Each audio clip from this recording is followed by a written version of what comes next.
Hello, my name is John Teply, and today we have the pleasure of talking with Nancy Klos. She's an amazing artist here in Portland. She teaches and is an active painter.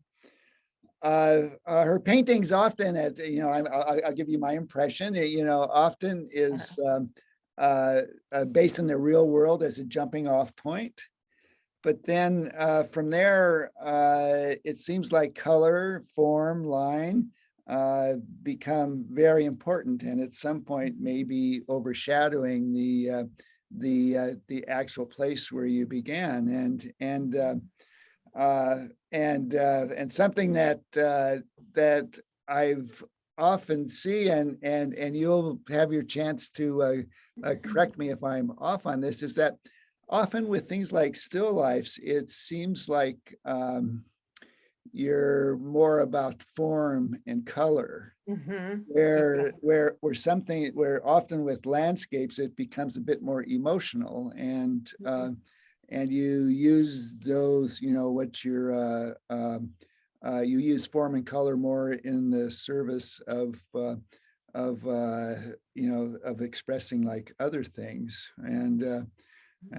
Anyways, you do beautiful work, and perhaps you should talk about your work. So why don't we begin with that? So Nancy, when you are looking at your blank canvas or piece of paper, what are some of your first thoughts? I don't really consider blank paper and white canvas. Typically, I start with a colored or stained surface. And when I'm looking, I'm just back from the rhododendron garden, painting small works today, sample studies. I'm looking for an essential line. I'm looking for an essence of a place, an atmosphere. The effect of light defines the subject. And so that comes from several places. One is I love poetry. I like essential word. I also study the art form of sumie, which is Asian brushwork, ink to paper, ink to rice paper, single stroke. When I teach drawing, I really emphasize, I just finished a lengthy workshop, and we spent a lot of time on contour line, single line drawing. So you're what I term hand, heart, eye connection. It's not linear. It's maybe a figure eight. It's usually an irregular spiraling of sorts.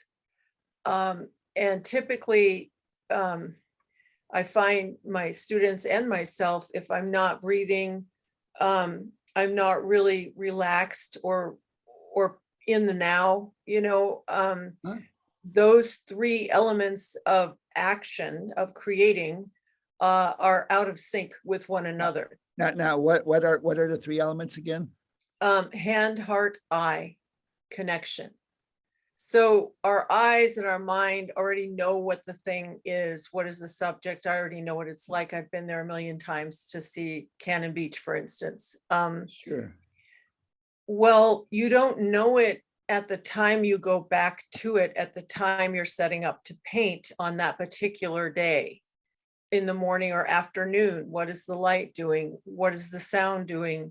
What are you doing? Are you present, or is your mind somewhere else? So a lot of what comes through my observation is has to do with that connection and that chi, the movement, active painting, action painting, full expression of the arm, not little marks with a small paintbrush or a fine tip pen. When I sketch, I use those things, but when I prepare myself to face a blank canvas, which typically they're not blank. I'm looking at an essential line that is the composition. So it might be from a top of Mount Hood down through fields, across the tops of rooftops and out the page. So that helps me define what I'm looking at. When I did this piece here, I have two of Wakena Falls here on the gorge. Yeah. So here is an essential line right in here. And the water is doing that. And it's coming from the mountain all the way down the gorge, down the ridge, down to the base of the old highway where I was at that pullout. So when you first did your first mark, your first essential line, what were you using? Was it chalk, pencil? Was it No, brush? yeah, I use a palette knife. Palette knife. So a palette knife gives you sketch marks, marks of color notes, a single line through, like with a darker line. I may have done these right in here. Yeah. And I want to show you, this is the vertical. I work often in these long verticals. This is the horizontal version of that. So again, the elements are there, the color is there. The expression is definitely there. And what you were saying earlier, that I want, I'll move this in so the frame isn't so important. I want it to continue to have action after I've painted it, so that the viewer's eye continues to move around in a similar fashion to how I made it in the first place. Sure. And then in terms of the abstraction, here is one from South Cannon Beach that's super textural. That is the one that I use, and have that's my area for the Ocean Watchers project. Sure. So this is the pathway in down to that south entrance to the beach. Yeah. And I love Diebenkorn's work, so I was really thinking about his work at that time. Very atmospheric, rainy, foggy, cold, that kind of thing. And then just to counterpoint that is palette knife. All three of those are palette knife. Here is one with brush work where I was concentrating on color fields of Milton Avery. I love his work, and it was just pure fog, and it took all morning to get to even see the green grass on this particular one. Working backwards on this series, this was about an hour earlier where there was just no green whatsoever. And it was a tonal series on a very cold day. And we were looking out at the rock. And so here, positive, negative space.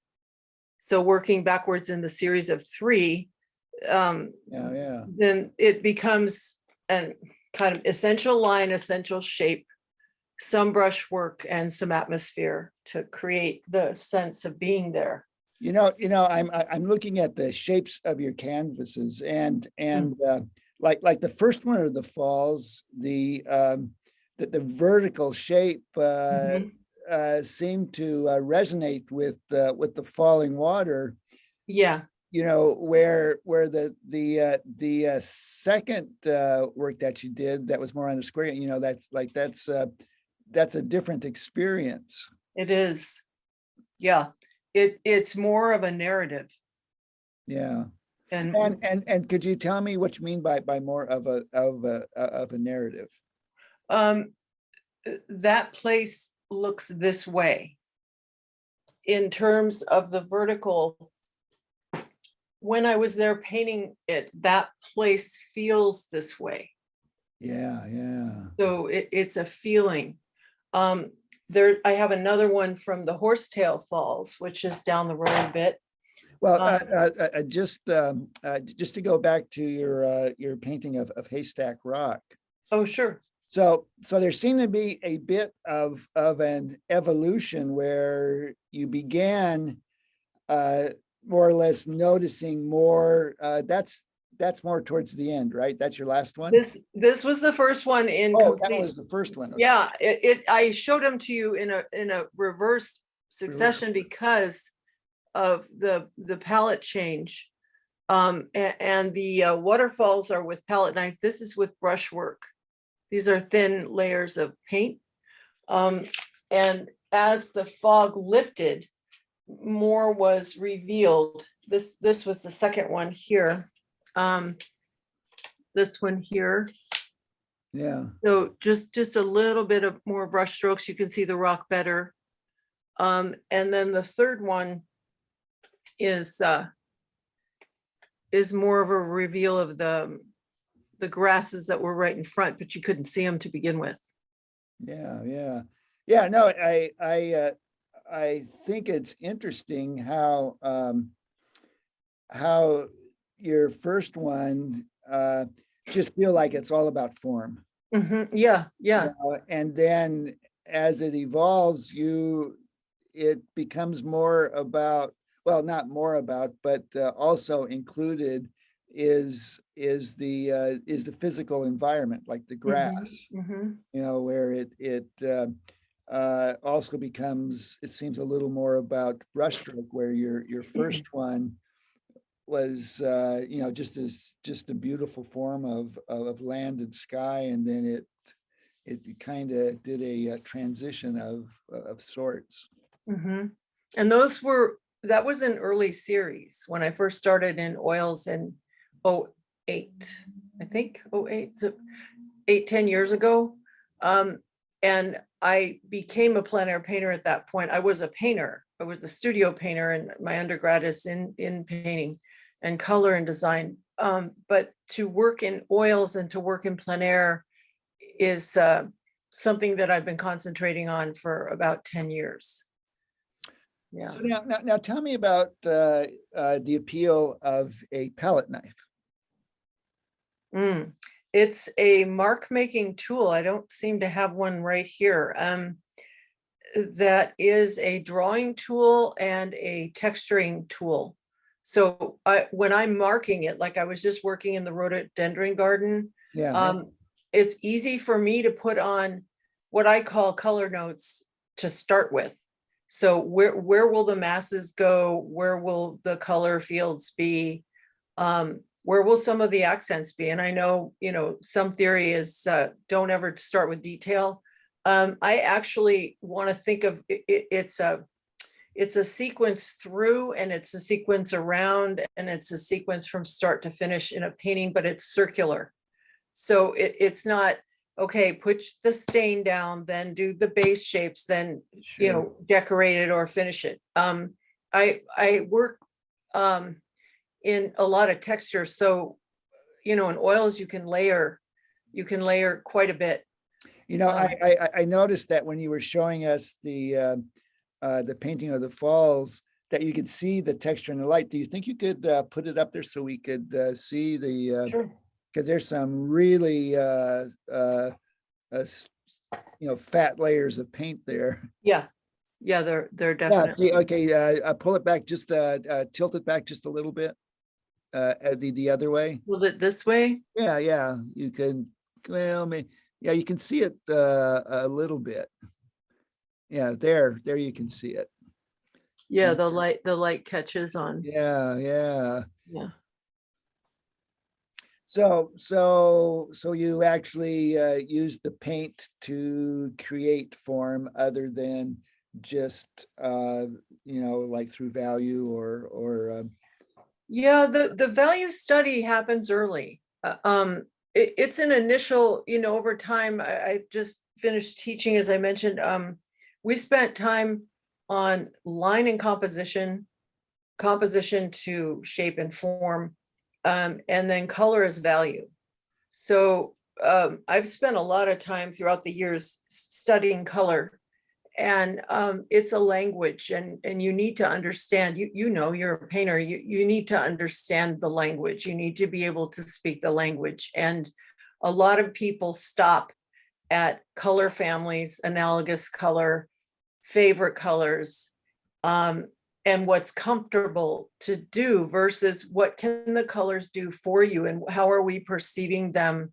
What can push a shadow back or pull something forward? There are ways of using color that can help you accomplish that, as well as drawing the form. So it's all together in one painting, but it does take, it takes setup time and thoughtful time, and sketching helps. It's not that I go straight to the canvas without a thought about, you know, where is all the color going, but the tool of the palette knife is extremely painterly, because you can make marks that make themselves, like you can access the mark making tool helps you use the paint to express right away. So you're not doing a pencil drawing underneath, that kind of thing. In the big pieces that I did for the Ocean Watchers, I used a thinned out version of oil with Sumi style strokes to create those landscapes, because they're 2 by 4 feet. So in the years, many years, I designed large scale tapestry. So I was used to, you know, that size was a common size for me in tapestry, creating those. And you have to have a line drawing cartoon to give yourself a roadmap, because the whole thing gets rolled under. And you need to know where you're going with color and so forth. When I did those big long panels, I used a stained linen and then sort of a sepia brown coloration, or even black ink. I used ink to create those lines, those essential lines that I was talking about before I even started with the oils. So when you talk about your initial line, it sounds like it could be a spiritual experience, a very emotional experience. Does that do those kinds of words resonate with what you're looking to do on that initial beginning? Yes, and that's where the sumie comes in. When you study Asian painting, it's called writing, and you are using brush, ink, and rice paper. A single mark is a permanent mark. You do not go back and fix it. And so that's why I liken it to poetry, because every word matters, every stroke matters. In setting up a painting, every thought that goes into the composition will matter to you in the end. In oils, there's forgiveness, you know, you can scrape off, you can reapply, you can thin it out. There are many ways to work with them. But the more I study the sumie process, and the more I bring it into my painting, I use it in the setup, I use it in the mid-range, and I use it in the finish work. To continue to look for those essential marks, and not even on a big panel where you've got a big color field, you've got big areas that you can apply color to. If you build it this way, then by the end of the painting, you'll still see the bones of the structure that was set up underneath. You'll still feel that. And that's where the sumie comes through all the layers for me. And in that, there is a meditation, and there is a spiritual connection to nature. And if you're listening, you'll hear it. If you're forcing it and you're noodling it out and you're thinking about it all the time, or you're second guessing yourself, it becomes a labor instead of a flow and an expression. And I want to get better and better at just accessing that ability to you know, see a new scene or see something I've seen before, but see it in a new way. So that each time I'm approaching the subject, it's got this energy. Yeah.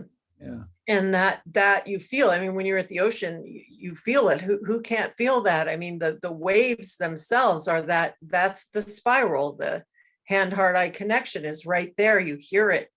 And it's just a great area to paint because you're already becoming part of the landscape yourself when you go there. Everybody. Oh, I love that idea. You are becoming part of the landscape. Mhm. Could you Yeah. could you talk about that just a little bit? Yeah. Well, yeah. I think maybe I could talk about if I could share my screen, I might be able to illustrate and talk about that a little more easily. Okay, I was thinking we'd have like a couple more minutes in the interview. Would that Oh. would that be enough time? Up to you. Yeah, that's fine. Sure. Let's share screen. Okay.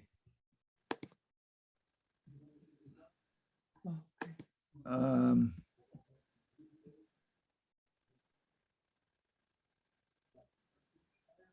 So that looks like your. Actually, I'm okay. If That's not the share we want. right, no, if you can enable me to share my screen, then I can show you. I can pull up they're all there on see if I can do it because it says disabled participant sharing screen. Okay, that's something that I'm. You need an original setup. Yeah, it would have been great to have done it, but Okay. I think at this point, I have a piece here I can show you. okay, I great. can show you what I'm talking about. So this is a pretty good example of I think what I'll do is move back a little bit so you can see the piece here. This is Nesquin. So this is the Oregon coast. There's some palette knife, there's a lot of brushwork, there's a lot of memory that went into this piece. It's called October Tide. And it was my last day at the coast. I was managing a gallery there and living down there. And this cloud was spectacular. It was like, boy, that is a spectacular cloud. yeah. And it just was stunning. I went out to the beach and just looked at it. And then what it did in the water was also spectacular. It's kind of like fireworks. Yeah. And so this is, early October. The light has changed. The atmosphere is moving into a cooler temperature of fall. And the energy from the waves is really just on the top of the water. The landmass is dark, and this cloud is commanding, the scene. So I couldn't stand out there and paint this. It was way too cold. Yeah. So I photographed and then I tried to memorize the feeling of the place. Boy. And this was after 3 years of going down there in the fall. And I walked the beach twice a day and no one was there. That's tremendous. I'm reminded of, talking about photographs, about how there's nothing like a photograph to make a mountain into a molehill. Yeah. Well, but it's like it looks like it's a simple and obvious thing to make that amazing presence of that cloud, but it isn't. And I know that from experience. Congratulations on an absolutely a gorgeous performance there. Thank you. Yeah, it's a favorite. And it felt like all that I've just been talking about came together in a very fitted and even and easy flowing kind of way. And that takes time. It's not like you are lucky. All of a sudden you're lucky. You know, sometimes you just paint well. Sometimes the scene really inspires.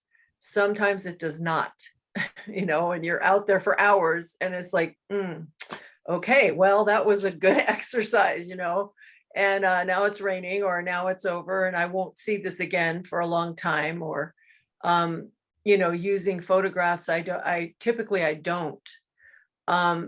Although, you know, I have painted from photographs, I don't do it. I find the immediacy of plein air painting and the elements and the time of day, the light, you're chasing the light. But in this case, I felt like I was able to really count on my memory, my reserve, you know, my heart memory of how it felt and how incredible that scene was. Yeah, And it was my last walk on the beach for that season. I left the next day. And perfect, so, right? yeah, it was a real gift.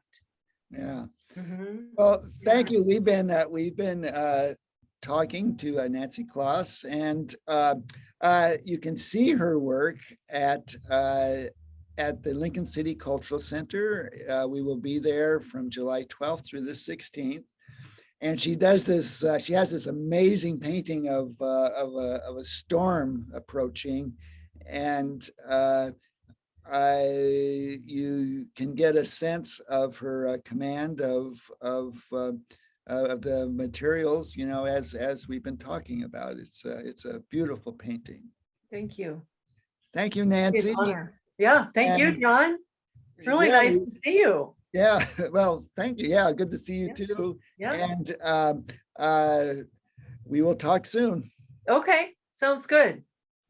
Bye Thank for you. now.